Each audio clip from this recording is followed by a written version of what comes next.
ഗന്ധർവ ശോകശാലയിൽ വച്ചല്ലോ മൈഥിലിയെ ദാശരഥി പിരിഞ്ഞതും.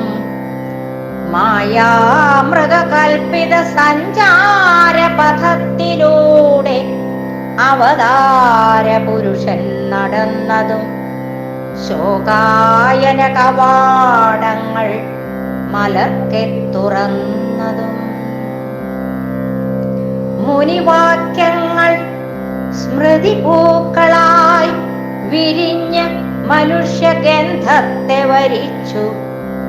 മാനിഷാദയെന്നലറി വിളിച്ചു. ചേതനയറ്റ് വായ പിളർന്നു നിൽക്കുന്ന ക്രൗഞ്ചമിഥുനത്തിനായി ഒരിറ്റു കണ്ണീരൊഴുക്കിയതും ഈ സരയൂതീര വൃക്ഷശിഖരത്തിലല്ലോ. ഈ സംസാര നിശീഥ വനഭൂവിലല്ലോ രാമൻ വൃദ്ധിക്ഷയ വ്യർത്ഥബോധത്തിനാരണ്യരാവിന്റെ നിസ്സഹായമുറ്റത്ത് വീണു പിടഞ്ഞതും.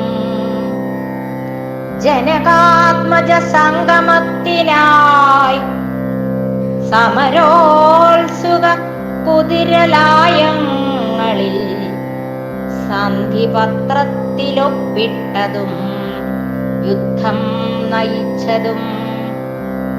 ജീവിത പ്രത്യയശാസ്ത്രങ്ങളിൽ പുതുവേദമെഴുതിയതും ഈ വനപർവത്തിലല്ലോ.